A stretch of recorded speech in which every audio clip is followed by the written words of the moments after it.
God's not against you. He is actually for you. And I think that's the beautiful thing about the art is that it transcends ethnic, and religious boundaries, that it's approachable, that you could walk up to a painting and experience it. You walk away from a painting changed.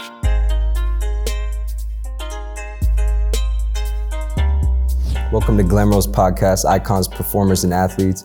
I'm here with a local legend and icon, known worldwide, muralist, oil painter, graffiti artist, Godfitti Lopez. Thank you for taking the time. Yeah, brother. Thanks for having me.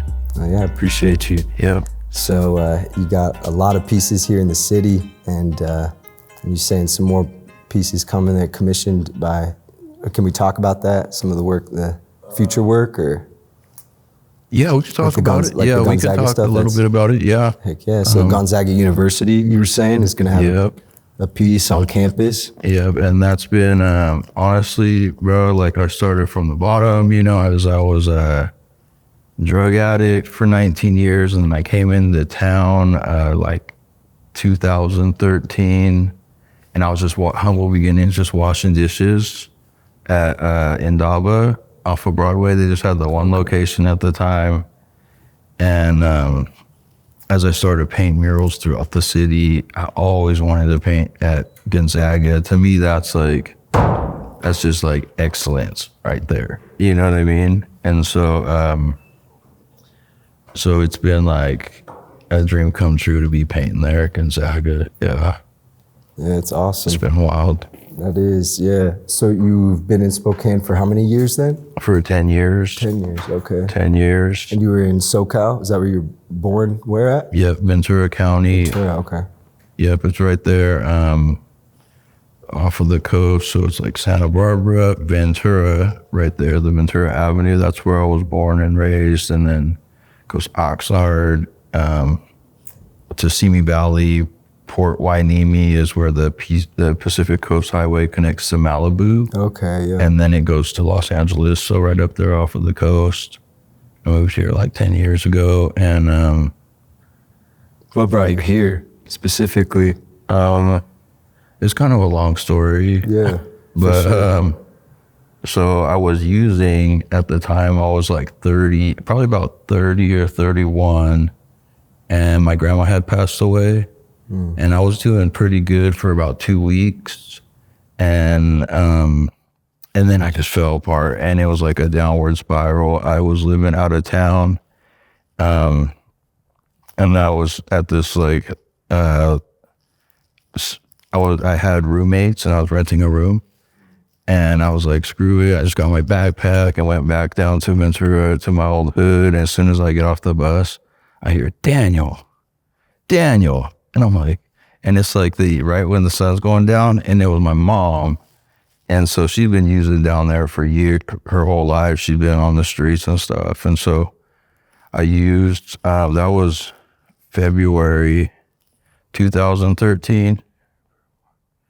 And so I used for about 4 months, and we're like staying at this trap house and pulling licks, robbing houses, and doing anything. Me and my mom, we're shooting dope, and I was just wasting away, dude. And I was either had to do something. And my sister, she told me she's up here in Central Washington, Yakima area. She's like, Daniel, come up here. You can stay with us. The kids love you. You don't have nothing down there. So I was like, all right, what do I got to lose? And I came up here, and I was still just going down that downward spiral. Nothing was getting better, and I was at the verge of suicide. I was like, I'm either gonna commit suicide or do something right now. I always thought that my life would change without me making any really big decisions. I see. Same here. I feel that. Yeah, and I was like, called this program, Teen Challenge out here. It's in Airway Heights. Okay. And they were like, brother, if you can get over here, we got a bed for you. And I was okay, and I didn't know where that was going to lead. And so it was just, so that's kind of the start of how I ended up here in town. You made the decision consciously, like, I'm going to step away from this decision or from this environment situation and move over here. So then how did you start painting over here? Like, how did that? Yeah, that was crazy because what originally happened is I would go to Indaba in the afternoons and wash dishes. But in the morning, I would go to a different coffee shop here downtown and I would draw in these little books like this big with a pen. I would just draw for about an hour before work. And I came up here, I didn't have no family. I didn't have no like friends, right? So I didn't know anybody in town. And so it was a very lonely time, but I also didn't know where my life was going to go at that point. Like there was no set path. I didn't really have any plan. And so I just draw and I started putting my drawings out there and realizing, not that like just I was good, but that I could use my art to evoke a feeling or emotion. And I was, honestly, dude, I was coming off of a good 10-year run, psych meds and drugs and stuff. So I was really going through it mentally. I didn't get what the world was yet, like society. I didn't understand coming off of like a life on the streets to being in a city was like really weird for me. Trying to acclimate to that. And so I was using my art to kind of get attention in a negative way. And what happened was I actually got a few mural jobs and I got, one of my first paying ones was the Boulevard Mercantile up there by the Baskin Robbins off of Monroe and Northwest Boulevard. On the back, it was my first one where I actually got paid. I was like, wow, I could do something with this. And as I started getting more and more jobs, I started realizing that people's eyes were on me. And so I couldn't be, I had to find a way to portray like my struggles in a beautiful light instead of in a negative one. Because it's like really easy to show all the negativity in the middle of all that, you know, but because when like, I feel like when you have an influence over people, it's easy to be negative, you know, when you're going through it, but to be positive in those moments is, that's the ticket right there. So like, I was like, how do I make my art turn all this pain and all these struggles and stuff into something positive that could like help people, you know. So like by the year 2015 and 16, I was painting a bunch of murals around town. I was on the bus too, bro. So we're talking the Altamont, dude. Yeah, I have my boxes and stuff. I did the Altamont underpass over here with the big birds on the bus, bro. Like I'm going out here painting this big old huge mural, and people are like, "We love it." And at the end of the day, I'm just toast riding the bus home, like. Damn. And that was in the middle of summer, so I'm just like trying to make things happen, you know. And that actually how I got my first vehicle. Because I really started from the ground up where it was like I had nothing. When I came into that program, I was like sucked up, shaved head, missing teeth. I walked in there with like a plastic bag with just some toiletries. And then I got a little job, got a little 1-bedroom down here. And then I was trying to paint all these murals and trying to rebuild my life very slowly. I didn't even know how to do that because like I'd never had one. I just used dope, you know, and ran the streets my whole life. So what do you even model your life to at that point? So that was my first big city job. The Altamont one is in 2017 and I got my vehicle. I was in it, and then I moved into my 2-bedroom by then. And then 2018, I got Spokane Artist of the Year. I taught like a guest mentorship class at Gonzaga. And this is with the GED and a high school dropout. You know, I've taught workshops and giving presentations at schools, like elementary schools, middle schools, high schools. 2020, I think, I got on the Spokane Arts Council. And now I've been running a business for 5 years, paint mural, like it's a legit business, for 5 years. And then the past 4 years, I started oil painting. Yeah, I've seen that. Yeah, so. Yeah, it's mad impressive. Thank you, yeah. I've seen, people online, compare you to like Rembrandt and stuff. Your stuff is amazing. What got you from graffiti to, or, spray painting to oil painting? I always wanted to do it, actually, but when I looked at it, I had to it was so intimidating because you see these master painters that do these big, huge, elaborate paintings, and that was my standard. I was like, I have to be that. So I stayed away from it my whole life because it just looked too technical. And I don't know what it was exactly, but I was like, I'm going to do it. So if I'm in, I'm in. You know what I mean? And I'm like, no turning back. And I watched videos on YouTube for probably about 2 or 3 weeks. And it was a little confusing because people are doing this style, someone's doing this thing, everybody's doing something different. I was like, dang, what do I do? So I just kind of trusted what I was drawn to a little bit. And I went and got some supplies, and I was still scared to do it. I don't know what it was. I was like, it's going to be garbage. I can't show this to anybody. How do I even do this? And I finally just mixed a little paint. And I tried to paint my hand, and it was the ugliest thing you ever seen, bro. I just threw it away immediately. Really? I was like, forget that. Yeah, but I at least got that paint down. And so I had me and one of my homies, we walked around downtown and took pictures at night with, dramatic lighting and alleyways. And I remember one is here downtown, I can't remember what it's behind, but it's kind of towards Brown's Edition. And it was this trash can under a street light. And I painted that and it sold. And it was only this little tiny painting. But I got the paint down and I was like, okay, I kind of feel that.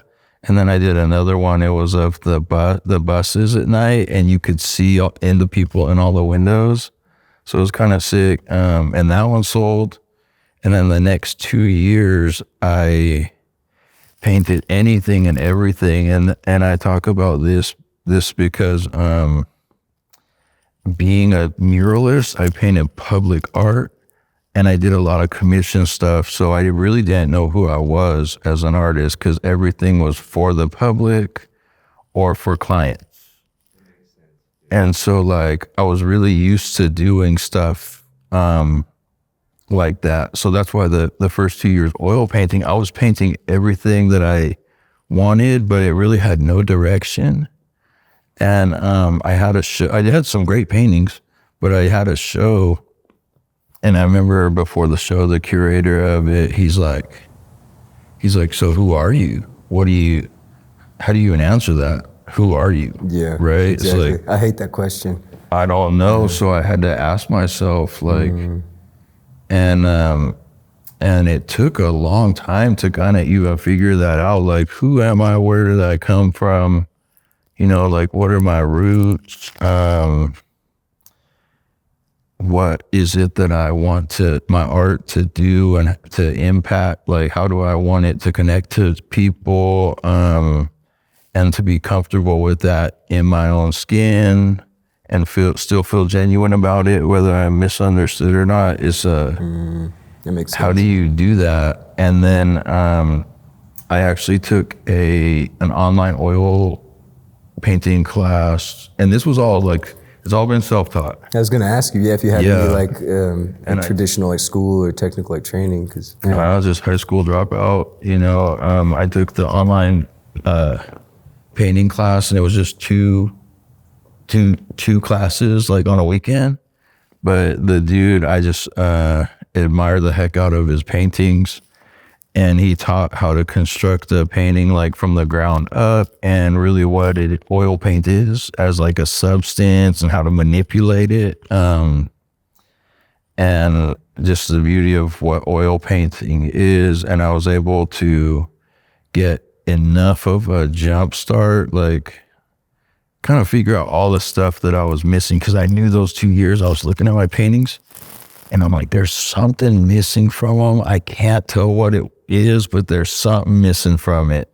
And when I took that class, it just like unlocked the door or something, dude. And then now I've been seriously oil painting for about two years. So 2 years, I'm like kind of figuring out who I am and what I want to paint.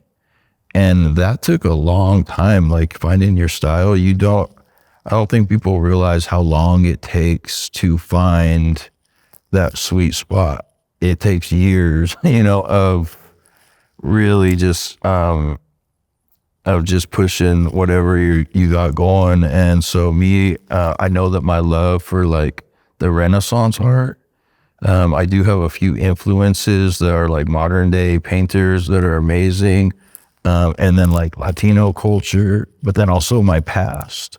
So all of these combined, like how do I make that work? And it feels to me like every painting is almost a setup for the next one. In a way, like it's a like a winding road that I'm on, and the paintings are just there. Like the more I create them, the more content is there. It's never ending. I don't know how to explain that, because I never run out of stuff. Like I've gotten to a point where I can just trust my inspiration so much that it just keeps coming. It never stops. And I think another thing that's really amazing is that it has been, is that I don't know how this is possible, but being able to continually like,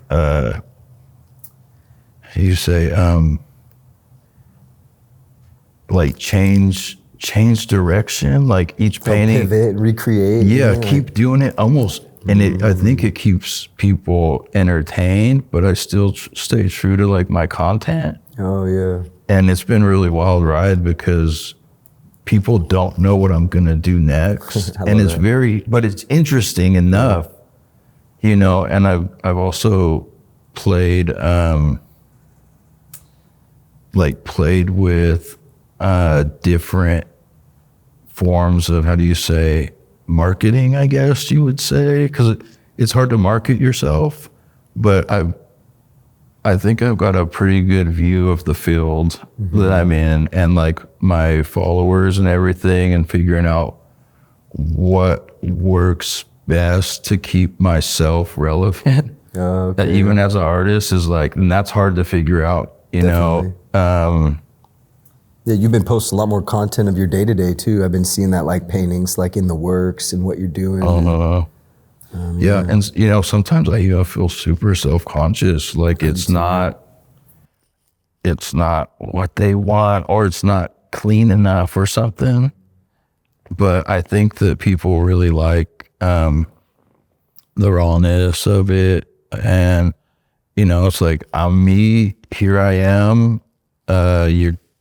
The people that are gonna love it are gonna love it, but at the same time, I try not to put too much out there, because I do want it to be about the art. And That makes sense, but the art's all coming through you, you know what I mean? So it's still about you and your story, I feel like. And that's why I was drawn so much, and I see like your Instagram and what you're going through too. Did you just get in a car accident not too long ago? Was that your Chevy? Bro, I've been in a few, yeah, it's crazy. So I had my first truck. Yeah. I put a lot of money into that thing. It wasn't. It was bad. It wasn't that one, but the one before it wasn't pretty. Oh, okay. And someone had pulled out in front of me, totaled the truck. Okay. I actually injured my wrist for like a month, and I didn't know if I was gonna be able to paint anymore. And I was all torn up, man. I was like really depressed because my wrist was all swollen, and this is my hand I used to like paint murals. So I was like, am I gonna what are my other options? You know, my other hand, right? Like, but still, yeah, it had me all messed up. And then I ended up getting the truck that you saw, that orange truck. And at that point, because I love the other truck so much, only because I put so much into it, you know, I almost died like 10 times with that thing.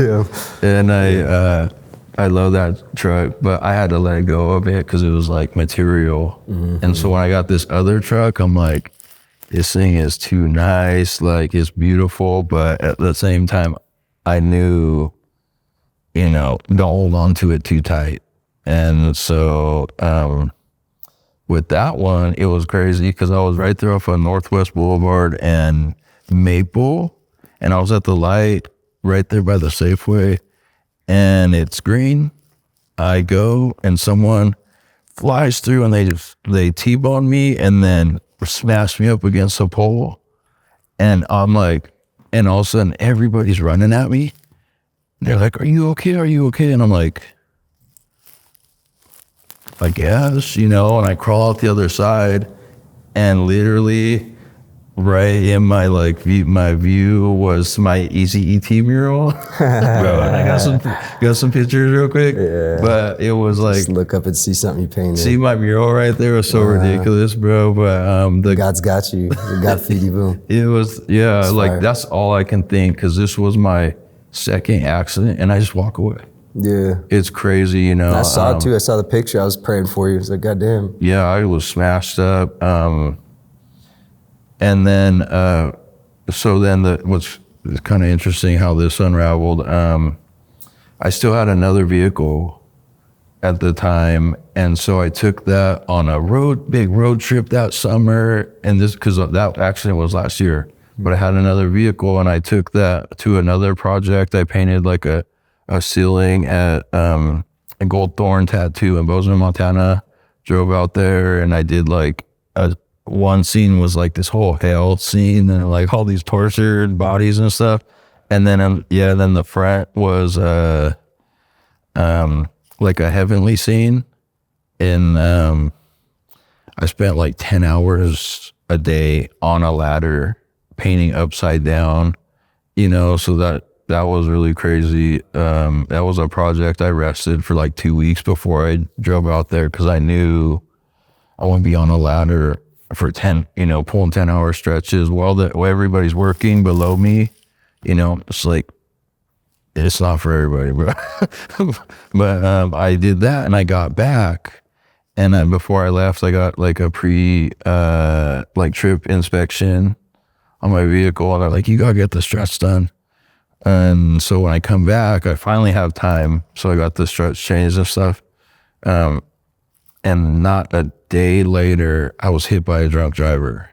I'm like, bro, in my truck. And then the drunk driver, it was like right here off of Monroe. They hit me and I was driving. I was like, there's no way this person, I seen them. I was like, there's no way they're going to come over and just smash into me right now. And I was like driving. I was like, okay, this is happening right now. And I just felt it was happening, and they hit me and they just kind of rolled, which was crazy. And then I hit the other side of the street, and I just like stopped, and I was like, okay. And then I got out and I looked, and it was weird because the car was just like there. They weren't messed up, but it was just sitting there. And a few people were walking over to that side of the street, and they're like talking to them, but they weren't panicking. They weren't, you know, if somebody was hurt and the person wasn't getting out. And so I didn't know that they were faded. And finally the officer, he's like, yeah, they're going away for driving under the influence or something like that. And it was just so weird, because I was like, what are they doing over there, bro? They just hit me and then like passed out.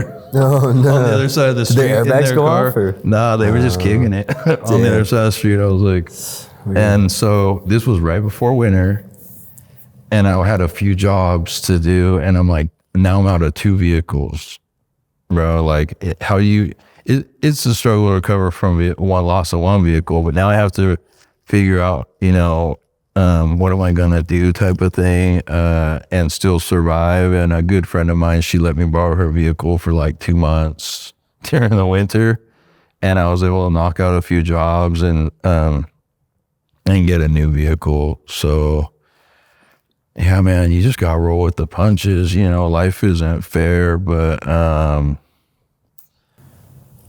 you still gotta work with what you got. Yeah, you know what I mean? I'm not one to facts. stop, bro, for nothing. Like, where there's a will, there's a way. Exactly, yeah. And you've been finding a way. God damn. So how many murals do you have in town now? I would say at least 30 plus. Easy. Some of them are indoors. Some of them are tucked away in businesses. You would probably not know they're in there.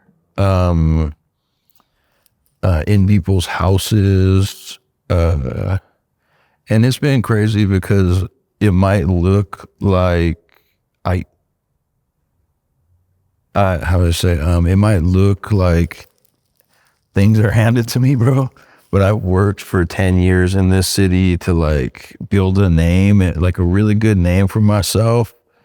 And the murals advertise for them. I never have to go look for work. Like, it's always on my inbox and my emails all year around. It's been amazing, bro. I really believe that God's like blessed my what I do, the works of my hands. I never have to advertise or look for anything every year. And the crazy thing is, like, every year is a different year. I never know what it's going to look like, but it just keeps getting better and better, cooler and cooler, like jobs. You know, it's a wild ride, man.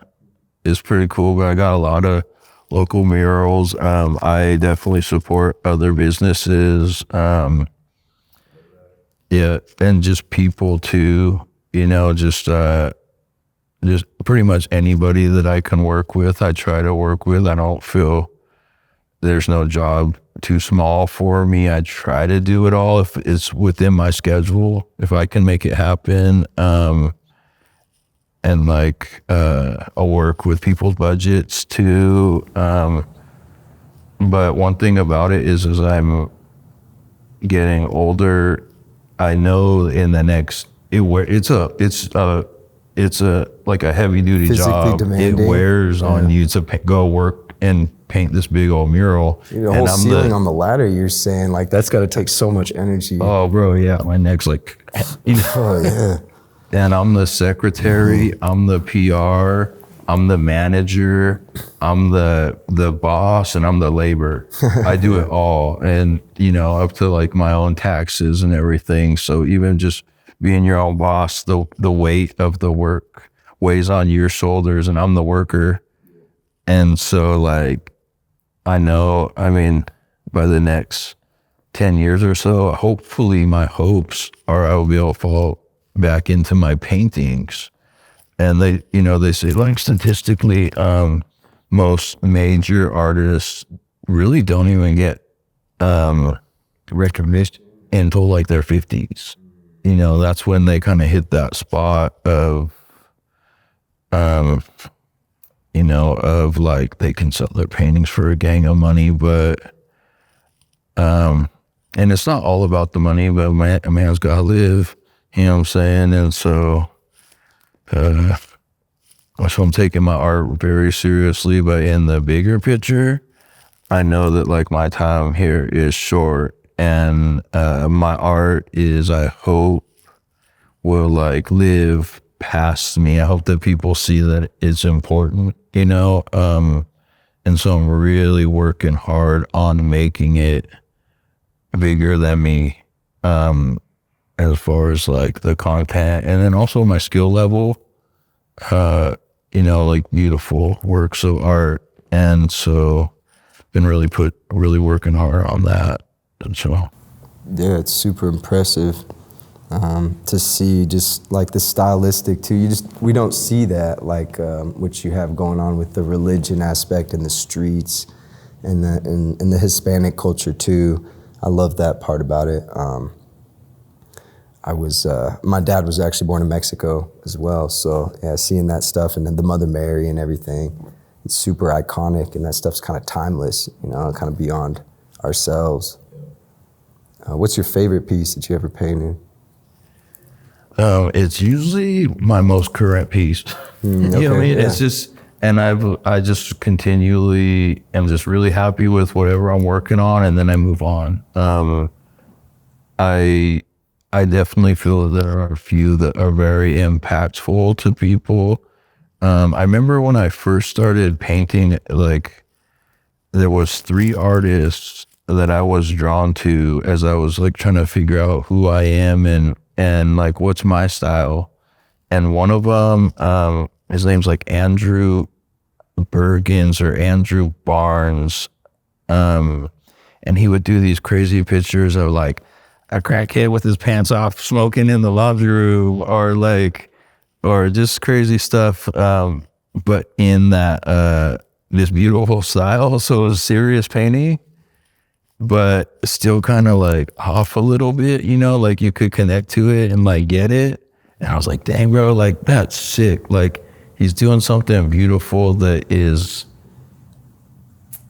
it's not your standard painting, you know what I mean? It's not like it's angels. Raw, and stuff. So I was like, dang, that was really bold. It's still classy though. Yeah, I was like, it's bold of him to do that. And so I was inspired by that. I was like, that's dope, because I can relate to real life stuff like that people don't even really want to look at, you know? And then there was another dude, Mark Tennant, who he's an older guy, and he would do these they look kind of like photographs, but I just love that he would do these big brush strokes. Like it was like trippy because it would look very effortless, but precise. It wasn't real refined like the stuff I do now, but his content was really cool. And then there was the third. Who was the third one? His name was Ivan Floro, and he's out of like Italy or Spain or something. Same thing though. He would do like a kid with like a birthday cake looking all pissed, or like just interesting stuff that looked really beautiful. But there was something about his art that had a style to it that was just like effortless, you know. It was like he wasn't trying too hard, but it was still very cool and attractive to me. And so I was very influenced by these certain things that these artists did. And I actually felt like I plateaued though. Like I was kind of taking what I liked from them, but I plateaued, and I was like, could do everything I wanted as far as painting, but I wasn't growing anymore. And there was also something missing from my paintings. What do you think that was? It kind of like the way that I construct the painting now is through a series of layers. So there's 3 layers, and that was just like a one-hitter quitter type of thing. Like you just hit the painting in one session and work it out, you know? And now, like one of my biggest paintings, the mother holding her son who's overdosing, that one took 3 months. So I'm, you know, starting off all inspired, and I'm like loving this painting. And then a month in, I'm like, bro, I don't even want to look at this thing. You know, all my inspiration sucked dry. And then I'm like, God, tell myself it's work. I got to at least finish it. And I was actually full of self-doubt. This is the stupidest painting I've ever done. Wow. Like nobody's ever going to like this thing. That's crazy to hear that. We down in the entire so amazing. Yeah, I was like, nobody's ever going to like this thing. This thing's horrible. Like, but I'm just going to finish it, because all my original energy and inspiration was just zapped. You know, it was like depressing almost to look at this thing. I'm like, this was just so horrible. It was just horrible. And I finished it. I just kind of like charged it. I was like, I'm just gonna smash this thing out and just get it over with. And then I put it out there, bro. It's one of my biggest paintings, you know. And like on that post, I shared my story of being an addict and like, you know, like how like God has saved me and what I have been going through. And it actually, I feel, created a space for people in addiction, because like they can feel so unseen or cared for, like they had no place. And also people that had lost others in addiction, you know, like if you were to go into that thread, there's people, they're like, oh, you know, I lost my father or I lost my brother to addiction, you know, and there's people just having a place to like share that. I was like, wow. And people are messaging me, and I got to like direct some of them into programs. And one girl, she's like, she messaged me. She's like, how did you get help? She was like, my sister's an addict, and she was young. And she was like, when she came to me when my mother had passed away, and it was the first time she ever wanted to get clean and sober, and I felt so bad because I didn't know how to help her, you know, her sister that was an addict, and so I was able to get her like connections down there in California that I don't know what happened, but it was just really cool how, you know, my story inspired and the art had connected with people. So that's like the biggest win, right? There's so many people, whether they felt like they were on the mother's side or the son side, you know, they were able to see themselves or somebody that had known in that painting. And so it was a big lesson to me that even if I do lose my energy or the heart in the original you know, in the idea, in the working of the painting, it doesn't mean that the message is not going to be there. You know, that same message will be strong in the painting 10 years from now if someone's looking at it, you know. So being able to just trust that and to keep painting and believing in what I'm doing. And it's huge. It's a constant struggle, you know, to keep doing that, but I've gotten a lot stronger. And the more I do it, the more I can trust, you know, my inspiration and what I'm doing. So it's amazing. Yeah. With the story, it's so tied to, you know, God and the streets too. What do you think brought you to that, to be painting so much religious stuff? I mean, besides like the street stuff. Really, it was because I had used from the time I was 12, and then I started using heroin at 16, and so in high school I had different groups of graffiti friends. My cousin, they were in Oxnard, and they were like a party crew. And they were POT, Pimps on Top, people of tomorrow, and they were just like these fools. But I painted with them. And then I had another group that were like my skater friends.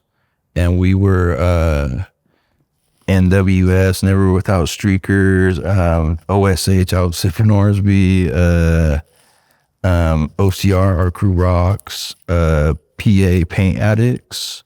And then the other group was in my high school, and they were like piecers. They could do backgrounds and the colors and everything. And the skater group, we were more like taggers. And so, but the group in high school, that got me really involved in the art aspect of it. They kind of put me on because I was so good at art, you know? They're like, oh, this dude's I could really do great characters and stuff like that.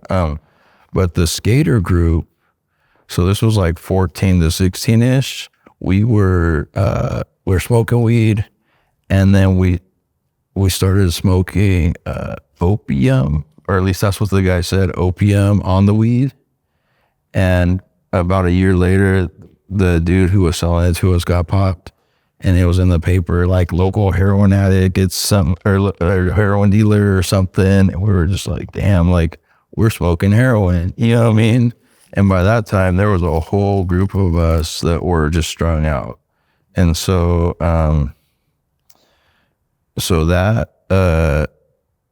that carried on, you know, until I was 30. So that whole 19 years of just using I went in, there was jails, probation, inpatient, outpatient, residential mental health facilities. I went into programs.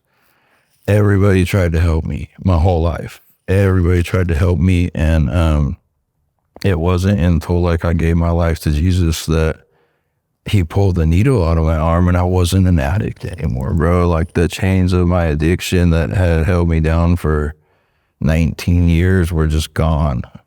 Like I didn't struggle with drugs no more.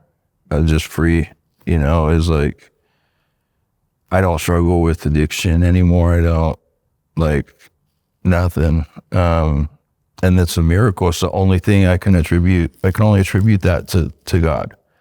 Doing that, because doctors, so many people tried to help me for 19 years, my whole life. I tried to stop and everything I did, nobody could do anything.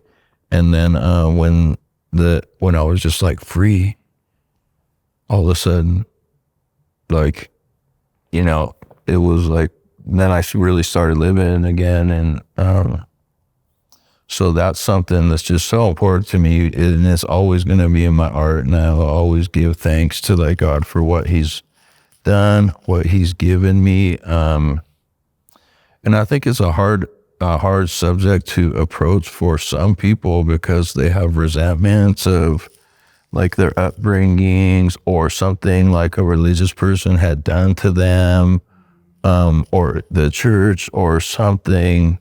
But my hopes are that my art will can draw people in, that like God's not against you, he is actually for you.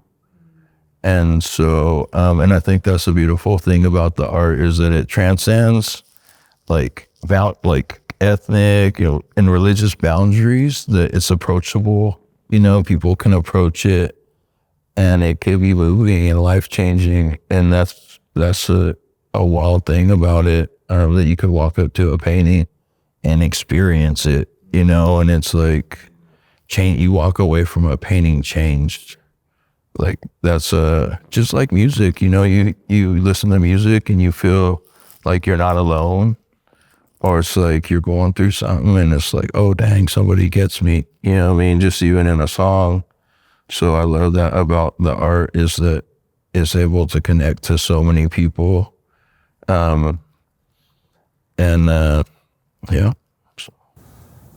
because it's like the talent is God-given. I've heard people speak on that. It's like when God gives you a talent, and you use that, your intention is to, spread that love and positivity and make an impact in community. It's like, it always feels right in that way, because it all comes from him. Wow. Sorry, that was a moving story. Just thinking about, man. So you got any other projects coming up for the rest of the year besides the Gonzaga one? Yeah, my biggest one to date is that my art show. Okay, hell yeah. So I've been working Where's on. Where's that at? It's gonna be so the Parkade? Yes. Right in the corner, they've got a place called Entropy. Okay, Have you seen that? Yeah, I just shared their trailer yesterday. Yeah, it just opened. Shout out Entropy. Yeah, Entropy's dope. And you go in there and they have that spiral staircase, and then they have a round gallery up there. The space is pretty large, like the walkway when you actually go up there. But I'm scheduled for June, so it's a few months out. I'm going to really push it closer to the date. I haven't really pushed the show a lot, but it's got the 2 years worth of work that I've been putting into all these paintings that haven't showed yet anywhere. Like that big Pieta one with the mother holding the child and her kid, and other ones that have just been online. And so I think it's gonna be a really powerful, moving show. It's gonna be beautiful. And you can imagine, like, I've been working for 2 years on these paintings. So imagine working for 2 years and not getting paid, right? Like, just try to think of that. Yeah. Just try to think of that, like 2 whole years of, I believe in this, I believe in this, I believe in this, I had music like that, I did 2 or 3 years. I just working on the same type of song. Like, I just scrap it and then I pick it back up. Like how you're saying with that painting, like it feels like I should finish it, but Yeah, and then finally, so you're finishing it, and people are gonna get to see that. You're gonna finish it? Yeah, I'm gonna finish my music. Okay, yeah. For sure. Cool. I can't stop, won't Yeah, stop. yeah. But so your show at Entropy, and you've been in the is it Northwest? Is it Pacific Northwest Arts Museum, right here? I haven't been there. Oh, okay. Not I thought you yet. had a showing there. I had my first show was right here in the Wonder Building. Okay. The Wonder Building, that was right at the beginning of the pandemic, and it was a dope night, dude. I'm telling you. I went to an art show like years ago. Went to this one art show, and I walked in there, and the artist was like back in the corner, and I really wanted to talk to him, and it just felt so unapproachable. And he might have been struggling with his own self-consciousness, but that experience just stuck with me. And I want people to come to my art show and have a great time, bro. Like don't feel like it's something you can't enjoy, you know. Maybe that's the street artist in me, but I love to talk about it, and I'm proud of it, bro. I work so hard. I don't feel like I should have to hide that. I work so hard on this stuff. I'm very proud of it. And so like when I had this show, I try to talk to everybody, bro. If I can get to everybody, because they're there for my art, but they're there for me too, in a sense. And I just remember that feeling I got when like I couldn't talk to the dude. I was like, I'm out right here. You know what I'm saying? But I just try to talk to everybody. It's exhausting. But by the end of the night, I'm toast, and it's such a high, because in a way they're like here for me, you know, just to see my work, and hopefully something stuck with them and resonated with them. And then I remember that last time I crashed so hard, bro. I was mad depressed, trying to figure out again, like, who am I? You know, like it was an experience for me, like a rock star type of crash. I was just mad depressed, and all my paintings were gone, which was kind of weird, because like to have all my work that I had worked so hard on to not be around anymore. But this show is going to be, it's like 2 years in the making, a lot of, you know, beautiful work. Got some of it framed. There'll be stuff for sale. And so I'm really excited for it. Hopefully we'll pack the house out. Are you looking at doing prints at all, or do you already? I got some on my website. I'll have some prints there. Nice. And so I do have, the prints are beautiful, dude. I get it's called these G Clay prints, and the paper is just this beautiful like cardstock, and you can tell just when you see it, they're so nice. And so I try to get those out there. Not everybody can afford a painting. I get it too, and that kind of bumps me out, because the people that do connect to my art aren't like spending rich $3,000 to $20,000. They're not these rich people, bro. They're just like in the hood or something, or they're struggling or whatever. They're just, you know, your average person, and that's what I love that. And I want them to own it. I want them to be able to get it. But I can't afford big oak painting, so I get it. But I try to get prints out there. I just did like a little online sale of my old paintings from the past couple years, and I'll just like, make me an offer, whatever you got. You know what I mean? Because there's people out there that have been following me for a long time, and I didn't make a killing off of it, but they got the real paintings in their hands, and they really love that stuff. So I love that too, because I wouldn't be where I'm at without all these people supporting me. You know, and it's so beautiful that they find value in something that I'm just making from my hands. Like, it's crazy to even think that, because like being an artist is the last thing you think is going to get you anywhere. Really, like, people be like, oh, you're such a good artist growing up and stuff, like you're going to be famous or something. And I would look at my stuff and it was like, you know, to market yourself as an artist is so difficult. It's so difficult. You got to convince people this is valuable. You have to like constantly be relevant. there's a sea of people out there that you have to stand out. How do you stand out amongst this sea of people? And like, but if you think about it, like Rembrandt during his time, you can bet that dude was like, how do I distinguish myself from all these other artists? And so it is competitive. It's a competitive field. And I don't know how it's working, but I think my angle is definitely I want it to be about the art, but as much as I have to realize that it's also part of my story, that it makes it so powerful. So I try to share both of them. And I just got to believe that it's going to happen. I don't feel like I made it. No, yeah. Trust the process, that you're doing the right things. Yeah. Mm-hmm. That's tough. Also learning about myself. And like this past year, I've had to work on things that I would do that I feel were like, I was getting in my own way. Mm-hmm. And I really had to work on these things and like consistently be on myself to hold my tongue, to not have to prove myself, to not react. And the more I did it, the stronger I'm getting. I'm telling you, it's like a muscle, and it's taken a lot of hard work. Like on my part, people might not even know it's happening, but what it's doing is it's actually creating room for other doors to open. And I knew I was getting in the way of myself for so long. I knew it. But that you think that minute, that little instant gratification is going to be worth it, but it's not worth the huge success that it's getting in the way of. And I knew it was there, and I just didn't know how to deal with it with myself.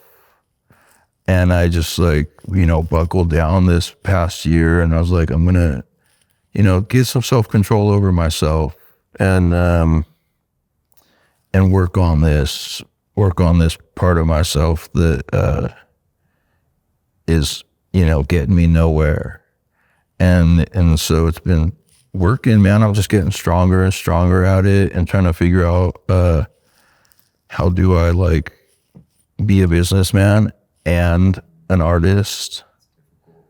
And like, cause art is such an emotional type of thing. Yeah. But business is business. It's not emotional at all. No. Yeah, it's kind of funny. Cut and dry. And so it's like, I'm just growing, bro. Yeah. I'm just growing, man. I'm trying to learn how to do this thing right. You know what I mean? So when I take off in my rocket ship to freaking heaven or whatever, bro, I did it the right ways, hopefully. Oh, yeah. You're doing it the right way. You're leaving that impact. You've been published, you've been a spokesman in the Inlander, and I'm sure lots of other places too. You said you have some paintings done outside of Spokane, you say in Bozeman. Any other cities you painted in? Ventura, I'm assuming. Yeah.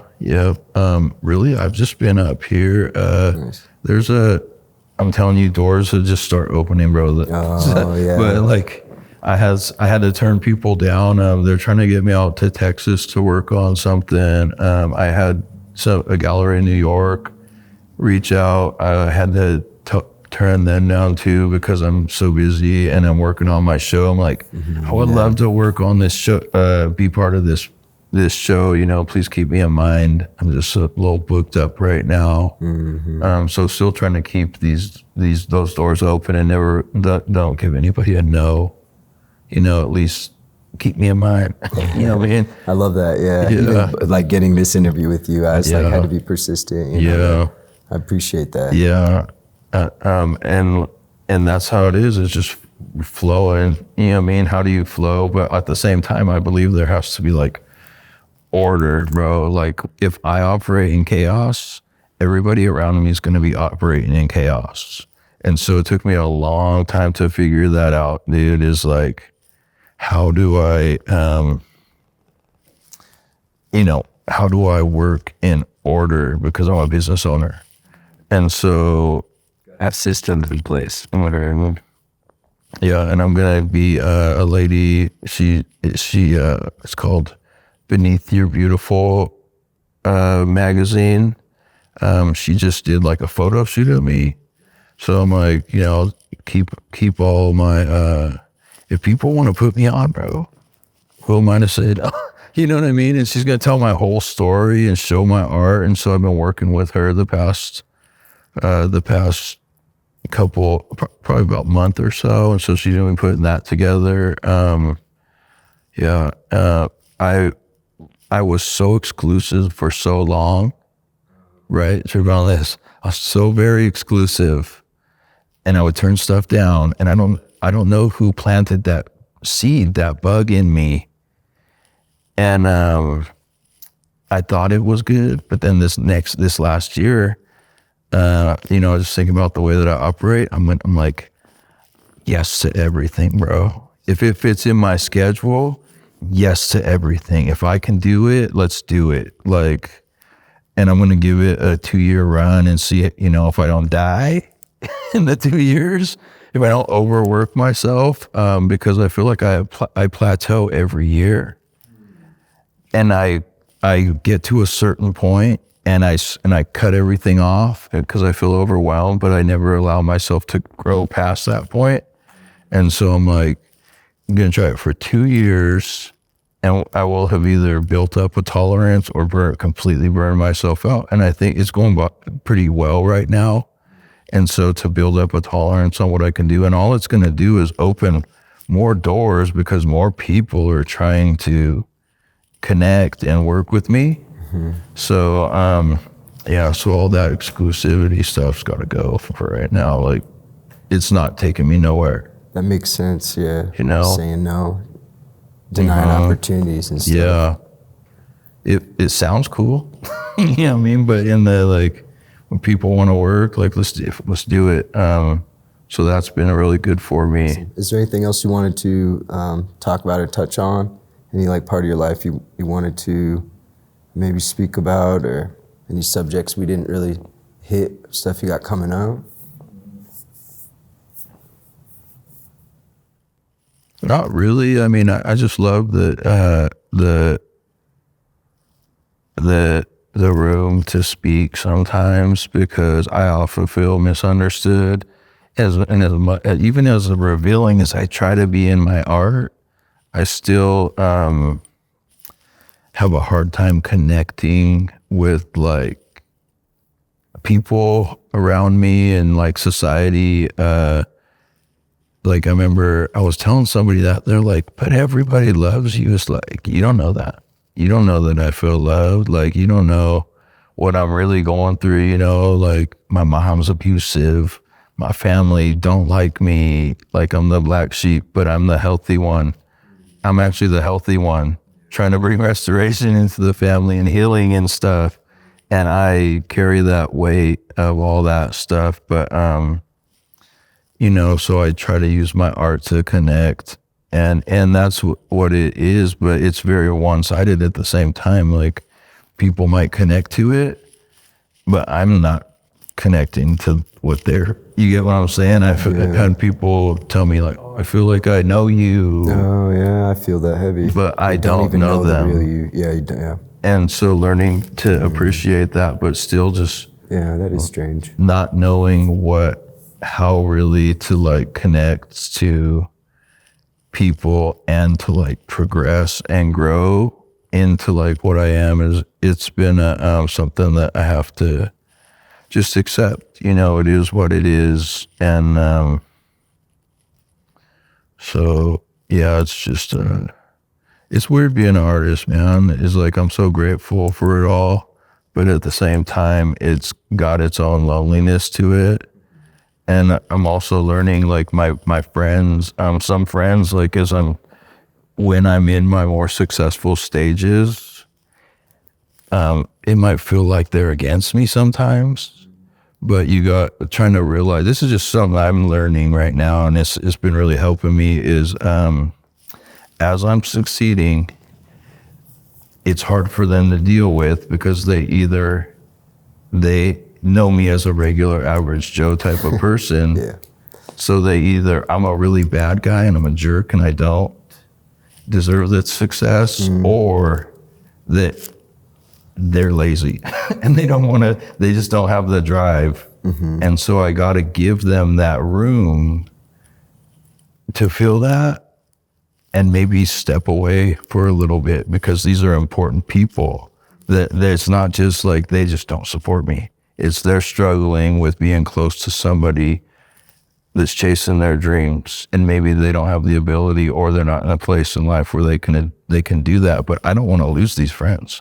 These are amazing friends that have been with me through these tough times. So I might have to step away for a minute and just be lonely and work, but still keep that friendship, don't just get rid of it. Because I'm hurt too, Yeah. Like, why are they doing this to me? Like, what? So learning to do that. I've only learned that over time, and like as the seasons start to progress, and I'm in my more busier seasons because my art can be very public and stuff, and like, I can feel like the world's against me, but still just like, it's like I'm trying to keep but I know who my real friends are, even though sometimes it feels like they're not supporting me or something like that. Does this make any sense? It makes total sense. I'm completely connecting with what you're saying. I actually just like got in an argument with one of my best friends because of that same thing, where it's like we're so close, and I've known him since I was 12 or 13, so I'm 30 now. And same thing, like he's seen me, be a shithead and just, and seen all my struggles, but then sometimes not seeing like the hard work and stuff that I put in the sacrifice. And it does feel like some sort of, it's so much love, but it is like some kind of jealousy or something there when we start. Because I have a very similar like story. I was like voted most likely to be famous, and everyone in my school knew my name, and I did not like that. I did not know who they were, so they would come up and, oh, Joel, you're so this and that. I don't know you, I don't know, and so it was very uncomfortable, and I felt like nobody really knew me. And so I completely... You felt the exact opposite of what it was. Yeah, exactly. I felt lonely. Yeah, so I'd be in a room full of people, everyone knew my name, and I'm just lonely. And that's very strange. But I appreciate you bringing that up, because that's huge. Those relationships are so important. Yeah, you don't. Like when I think of the all the hard times that these people have been with me through, I'm like, bro, they're really good friends. They're just struggling with my success. And it's like, so to give them room to struggle with it and still love them and not take it personal, I just distance myself for a time, and I know they're going to be there. I might have to be lonely with no friends for like a season. Yeah. Or like you said, not take it personal, because it's not about like what we're doing or you and your art. Like you're just working hard and doing something great for, the world. So like, how could people be mad at that, or not understand it fully? You know what I mean? But like, we all deserve that grace to move forward with our lives. Yeah. Forgiveness, man, that's huge. It's like some common themes in my week too. It's crazy. Overcoming addiction and stuff. And what would you attribute to that? What would you say? Like, I know it's, the art and God, but what else do you think helped you overcome addiction? Filling my life with things, and like I definitely my art, but filling that gap of like the addiction is like a lifestyle. You're literally, your whole life revolves around, the circle of friends, the things that you do, the places you go to. So learning to fill that gap with productive things. And that's probably why like I go so hard into this art thing, just as hard as I was going into my addiction, I'm like, it's almost like a parallel, a different road, but the same energy, but definitely filling the time. And one thing is like, there's a huge contrast from using and living a real life. Like when you're using, everything is instant gratification. Right then you feel good. Right then it's all now. But when in real life, things move differently. Practice patience. Yeah. And so just being patient and filling your time with, positive things. And that was super hard. Like when I came in here, it seemed like when I came into town, it seemed like everybody was so busy, and I didn't get it. I was like, because I never lived life before. I never had a life before.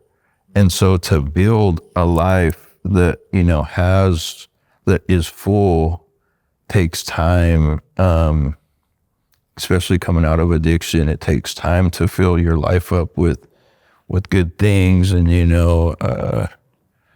and just learning how to like take care of yourself. And we're definitely filling that gap with something positive. Has really helped me make my art.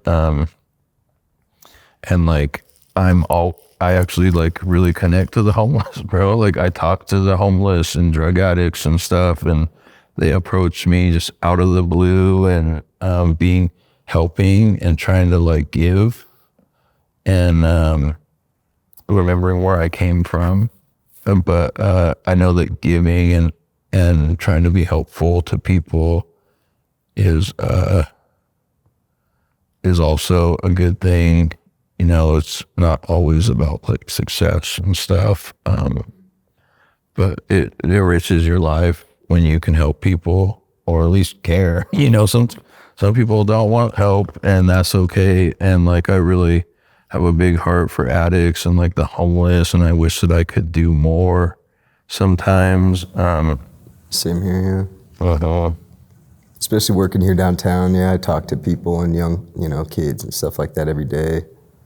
It's just, people are pretty confused. Yeah, and you just gotta really love them in the moment is a thing, because like, I think when you're helping somebody, like you can't really just go and fix their life, but it more or less happens in like small increments, what you can do. Mm-hmm. And even just showing love, like you said, just caring is huge. That's big. So all that stuff is all encompassing, to kind of my life, feeling it. So nice. How large is the biggest piece you've ever painted? Like mural wise or painting? Canvas. Yeah, painting. Yeah. The one, that Pieta one. Okay, so this is a goal of mine. The Pieta one is 36 by 46 inches. So it's a pretty nice size. What I would like to do is do these big, like 10-foot by 8-foot paintings, but it's very expensive I order these canvases from New York. They're linen, so it's this beautiful cloth, and then it takes so long to paint it. And I will do photo shoots with people and like scene setups, and that's very time consuming, and it's really hard to get a lot of people together in one place at one time. It's like wrangling cats. So I want to work on really big, large oil paintings, because when I'm working on large paintings, I'm able to put more paint down, and it just I don't know how to explain it. It just is way more beautiful and impressive, right? Large paintings. So I'm hoping to get a few large canvases possibly this year, and coming up with some stories to them, and usually the content will make itself, but I want to do some really big, huge oil paintings, 8 by 6 or something, because they're so impressive. And I feel like that's how I'm gonna, build my my portfolio, is by trying to be impressive, in a way. Like, you gotta flex a little bit, bro. Yeah, well, you are impressive, but it's like more room for detail, right? Yeah, and because those details, like the layering and the textures. Yeah, it's and when it's in a big painting, there's so much you can do with like the layers and how I get those layers to interact with each other. And it's just so cool. And I have the talent to pull it off. And so it's just like, just doing it, and putting all the effort and work into making those large paintings happen. And honestly, I feel like those large paintings are heavy hitters, and it's really what's going to make people take me seriously. I like to do a couple like $5-10 million sales, bro, before I kick the bucket. I'm serious. No, like 100. You will. I'm aiming for it. Because all that does is it gives me more wiggle room to work more, bro. To like, to be able to do more large paintings, because I spend so much time grinding out there on the streets, doing murals projects and stuff. It's a lot of work. Now you can do stuff that you want to do as opposed to painting other people's projects too. So that's kind of the end goal. But in the meantime, I love hard work, dude. When I'm not working, I don't know about you, but I just feel like garbage, man. Like I need to be doing something productive, or I just don't feel good as a man. Like, yeah, like I gotta be doing something, even when I'm like try to give myself a few weeks off, a weekend, I'm just like feeling all like low self-esteem and stuff. And I'm like, I gotta get out there and get back to these people and start working, So it's hard, bro, being like a creative type. Because there's no like real balance. That's true. The balance is key too. Taking days off is so important. It's so hard for me to take the weekend off even. Sometimes I'll stay moving so much, but I'm like not accomplishing anything. It's like just trying to stay busy. That's not the move. But that work-life balance is so crucial. Yeah, I've been trying to flip a switch and it's been working pretty good. Just to cut everything off and to like break away from work, to just be like, turn off that switch, and I'll be like, I'm consciously not going to think about any of this stuff right now. And it's like when you're the boss, right? It's hard to do that. Because like my normal like knee-jerk reaction is to think about all the details, make sure I'm not missing anything. And then when you got like 5 projects where you're trying to figure out every detail to them, it's hard to turn that off in the evening or. Yeah, you're speaking my language. You're describing my night last night, actually. It's 5 projects and just can't even turn my brain off. Yeah. Yeah, that's all wild. Kinds of stuff going on. Yeah, I'm always doing too much, I think, in my head probably, but. That's a good thing though, at the same time. It's like, yeah, don't want to get stagnant with the creativity. So what gives you inspiration these days? You said it's just endless. You wake up feeling like you could just create all day until you get tired, burn out. What I've learned to keep myself constantly flowing is sometimes it is a big moment of inspiration. Other times it can be just chasing beauty, something beautiful, which is like, I might just work on a portrait that has no real meaning to me, but it's like practice and learning. So keeping my, working on my skill set when I'm not inspired. And then usually what happens is those paintings, even though I might not be working on them to express anything, they still express something, to somebody. But I keep a little list of bucket list paintings. So there'll be like 5 or 6 different ideas that I want to paint. And I'm continually rotating paintings in my studio. Like there's one that I have had a really hard time getting to. It's all set up on the canvas, like the outline and everything. And it's called Scenes. And it's just like about the ugliness of scenes. And this is a big subject for me because it's like, I'll just say, when I say we, I just mean like the scenes I am interjected into, whether I like it or not. But we're promoting all these good things to kids and stuff. But really behind the scenes, there's just all this toxicity and ugliness that is so fake, and I hate it. And this is the thing. Something I feel passionately about is like, everybody's trying to one up each other, and everybody's trying to bring, like, sending in a mole, like a fake friend or something, trying to bring somebody down and or like get into somebody's head. But to the outside world, these kids are looking up to like this art world or whatever, and they're envious and they want to be part of it. But that's why like you hear people, oh, why don't they chase their dreams and all this stuff? It's like, there's all this toxicity going on in the scenes, you know, that nobody ever talks about this stuff. You know, and it's just something that it's a big thing that I don't like, but at the same time, you have to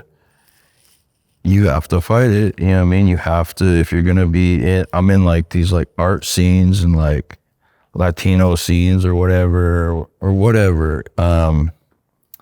And just people are, you know, there's some snakes out there. And so how do I work with the snakes, bro? I literally like, you have to. Yeah. You have to. And so, and not be that, like, not be them and not be that toxic person, because it's easy to like want to fight and stuff with that. It's a weird world, bro. I've had people like, one person's pretending to be my friend and get in my head, and then they're sending and then someone else sees that I'm this person's friend, and so this person's trying to befriend me and ruin this relationship, and then this person's over here trying to mess with me, and it's like all of a sudden I feel like I'm in the middle of something, but I don't know what. But it's got nothing to do with you. Yeah, and I'm like, oh, like now I'm like, it's weird, bro. Like when you start getting into these scenes. Wow, yeah. Because I'm like, I got a lot of followers, You're influential. Bro. You're very influential. So, yeah, so if they can get, and then some of these people don't even really want to mess with me. They just want to get a reaction out of me. Is so weird. Is like, yeah, it's like Instagram. People will just comment some craziness, and it's like they would never say that in real life. Yeah, so it's like the scenes, it's a painting of these like 4 characters, and they're all like holding their hands in front of their face like it's a horror movie. And there's 4 of them, but they're like, And so it's just like the horrors of like being in the scenes and stuff. And it's just something I feel passionate about that is never talked about. And the only thing is, there's some genuinely good kids out there that envy like my art and my direction that I'm going, and they're possibly shooting for the stars and want that, but they don't know what they're in for. If I would have known I was going to be in for all this stuff, I would have not wanted to do it. And like, I hear people are like, oh, everybody should chase their dreams. And I don't know why people don't do it and stuff. But when you start getting deeper into it, it's hecka competitive, bro. Like, you have to learn to fight the competition. You know, it's like, and so it's like, it's crazy, man. But I'm learning to, I'm going to do it. You know what I mean? Like, I do it. I'm not going to stop. And so. You think that competition drives you to get better? It did for a while, but now, like I was saying, as I have worked on myself this past year, I've learned to swerve on it, bro. Like, I just I'm trying to just pay no attention and not put my energy into it. And actually that competition, when they're not getting what they want out of me, and they actually are I could tell they're starting to feel dry. And so they have to move on to find someone else that's going to compete against them. Yeah. You know what I'm saying? Definitely, yeah. I have a few people like that. Yeah, and so it's they need my energy to keep going for themselves. Yeah, and then when you pull away, they start to realize like, oh damn, like I'm not getting what I used to get over here. And so I've had to do that, but it's gonna keep coming. Is the thing. For sure, yeah. It's gonna keep coming in different ways, and so just learning to, focus and counteract that, and keep pursuing what I want. What I'm pursuing is it's a journey, man. But the painting scenes, it's just kind of revealing the horrors of scenes, and nobody talks about it. And It's something I feel strongly about because I actually felt very hurt when a lot of this stuff was going down. Nobody knows it's happening. In Spokane too, yeah. It's just, I'm connected with a lot of people in different cities. Yeah. So it doesn't even have to be anybody close to you. Oh, yeah. And it's like, nobody knows it's happening, but, but my biggest thing is like, well, what's my part in this? What am I doing? Because if I'm doing something wrong, then I have to, correct that or yep, yeah. correct what I'm doing that is drawing these people in, and so I've been doing that, they've been, cut themselves off. yeah, exactly, and so that's how I feel. It's just me versus myself, and people try to compete, but it's like you're in a lane of your own, no one can truly compete with you. You know what I mean? And I have a competitive nature. Yeah, I do. So that's why I was like, bro, I want to compete. Yeah. But at the same time, when I see myself competing with people that are those, those energy vampires and stuff, I have to stop myself. And like, yeah, it's wild, bro. Because like I'm saying, I'm naturally competitive, and you wouldn't think this, like you probably wouldn't think that because I do try to keep it focused on the art and stuff. But who you compete with can change the trajectory of your life, bro. It can change your whole life, go in this direction or this direction. And so, like I was saying, I wasn't even aware of this stuff for a long time, and then all of a sudden I started to get more aware of it, and I'm like, now I have to work on my self-control, and because that's all I can, even though, and as much as I can control myself, I still can't control others. They can still do their thing, but so I gotta kind of move accordingly. But it's wild, man. I'm trying to succeed in this world and I feel I have good intentions. Maybe, I don't know, I guess, I think I do. But, when I'm challenged, I love a good challenge, right? Yeah. like, I'll be honest, but, but you're super humble about how talented you are. You know what I'm saying? It's the fact you're not out here like, I'm the best painter. It's like, God gave me a talent, you say, and that's huge to me. Because I see all these talented people, like basketball players and stuff, and people just gotta realize, like you don't decide, how tall you are, where you're born, or who your parents are. That stuff is sort of that's just fate, and we get to choose what we do with that. That's all a choice.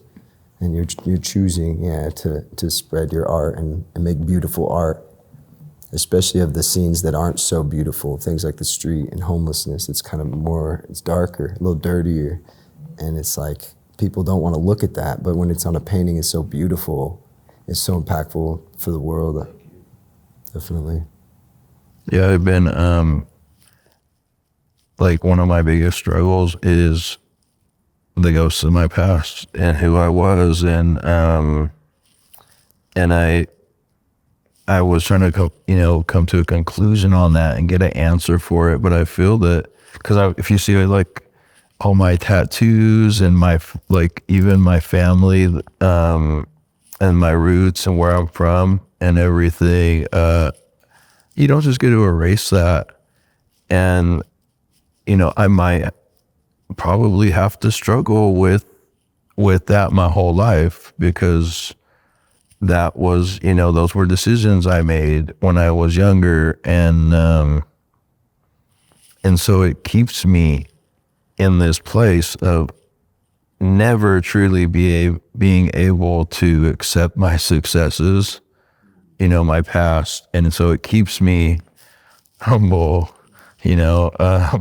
because I know like how easily you can just lose everything. And, it's kind of like living on the edge a little bit, always just kind of never really feeling comfortable with the success or like knowing how to deal with it, because I've never had success my whole life. I've been on drugs my whole life, or like, you know, witnessing some crazy stuff when I was a kid. And so to feel really comfortable with success in like a prideful way, I don't know that like my spirit is capable of that, because I feel like it's got like it's damaged and scarred and stuff. But I'm still shooting for it. I would love to be able to move on, but you know, I am coming to grips with like it's just something I'm probably gonna have to be struggling and fighting with my whole life. You think? I think so. I've been feeling like forgiveness is a huge key to move on with that. I was talking to my buddy about that this morning, that like, you know, our intentions, everything, our karma, we can't escape it. You know, but as far as forgiveness goes, when you forgive yourself and when, you know, forgive others, then it'll wash away eventually. You know what I mean? But I have these reoccurring cycles myself of, you know, mistakes from the past, and it keeps coming back to just interesting. They're not mistakes, but even just like things I could have handled a little better. You know what I mean? That just like, okay, was that the right decision to make? And it's difficult to know in the moment if it's right, but you know, you're obviously progressing, and I think you're gonna move past it. Yeah, I just don't really. I think because of, you know, my upbringing and stuff, it's really difficult for me to feel like I even fit into society, or like I'm part of it. Like, because I don't have that clean past. You know, I go in the store and I still feel like people might watch me or something, because you know, like my tattoos or something, or I go in certain neighborhoods or something, and I feel like I don't, you know, fit in or something, and it's just always there, always lingering. But I'm working on it. You know, like I said, I'm working with Gonzaga, which is a big thing. So I think that my successes help me move forward away from my past. I'm not resentful towards that, though. I'm okay with it. You know, I'm okay with knowing who I was and what I did, and it's not something I want to completely erase. Makes a lot of sense. Yeah, it's kind of like it is. Yeah, it's a piece of you. So it's not like you can disconnect from it. It's like a part of you, you know, that you're growing through. Yeah, and it sounds cliche, like I would never change the things that I went through because they made me who I am today, type of thing. I feel so heavy, yeah. Yeah, I wouldn't be, dude, all the stuff that I paint and all the stuff that I know, and like compassion for people is only because of everything that I've been through. And so, you know, it's beneficial in that token, but in the same token, it's like I would never want anybody to go through the stuff I went through. But yeah, I'm okay with it. I'm okay with my past haunting me a little bit. I'm down with that. Okay, I'm down with it. I like that. That makes sense, yeah. I just don't want to hold on to stuff that still, you know, it still affects me today. But yeah. Keep practicing that patience, I guess. And that's why I feel like making good decisions now is so vital and important, because really all we have is today, and making sure that if we can try to make good decisions now, you know, we won't be cleaning up a mess down the road later. And so, you know, much as I can't change everything, I'm trying to do what I can now to make good decisions. And that's tricky because we're always in different situations. You know, things are always changing.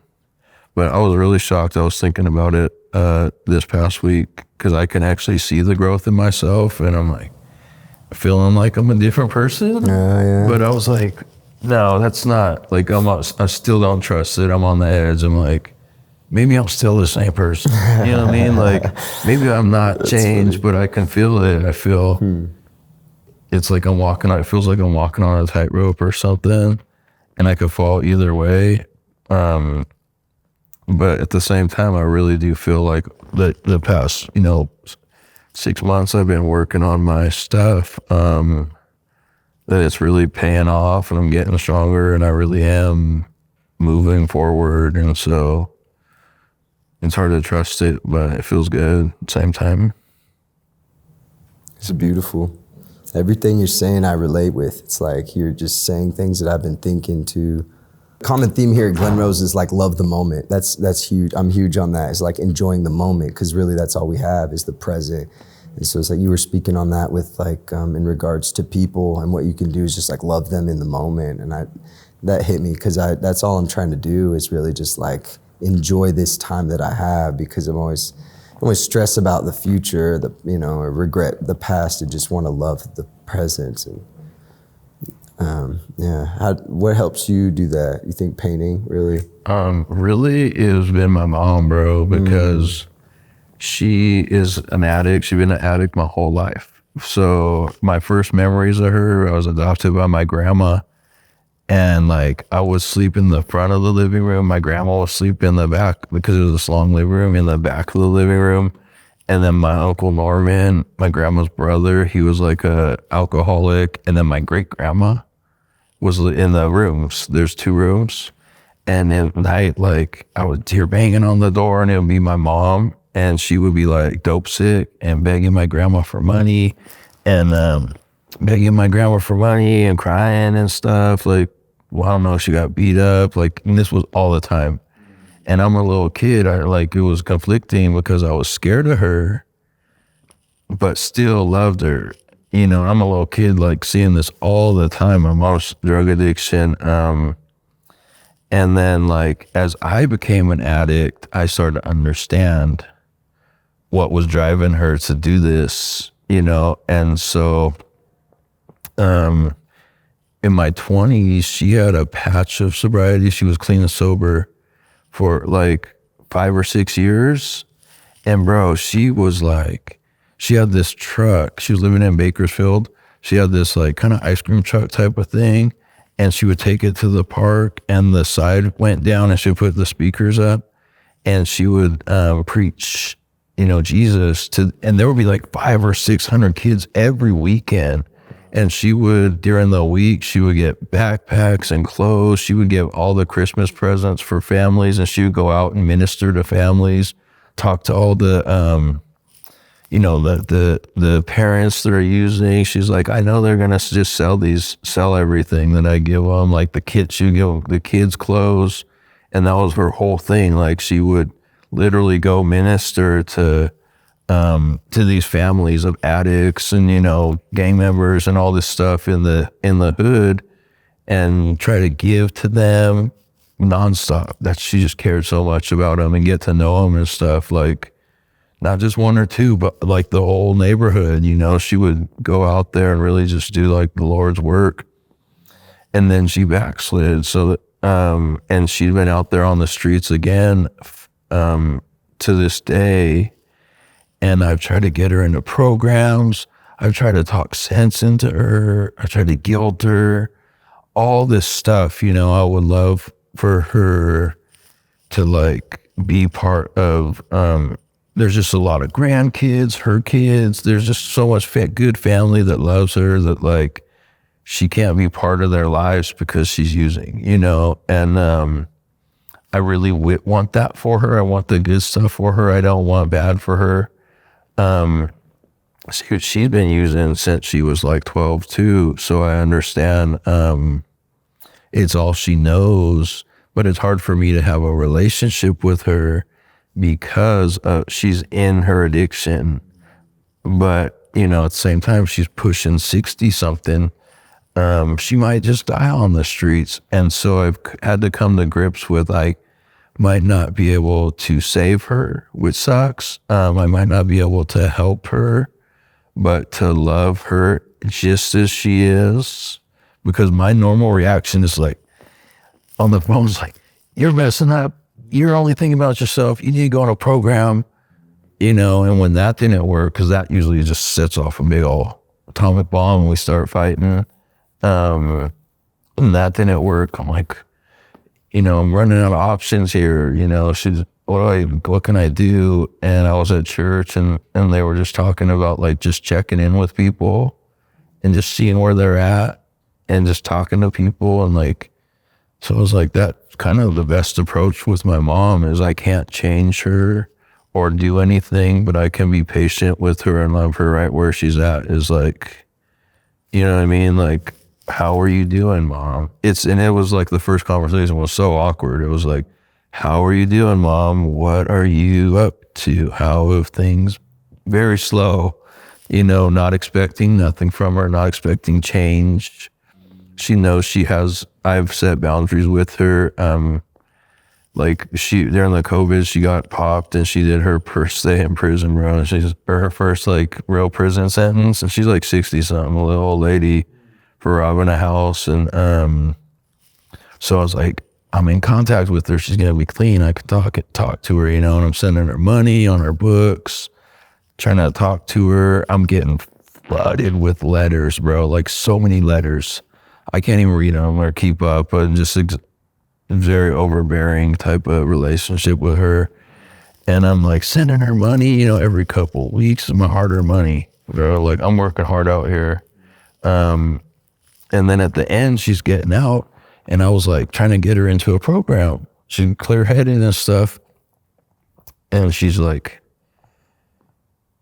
Daniel, will you pay my restitution? And when I get out, I'll be off parole, right? So I'm like, all right, where are you gonna go?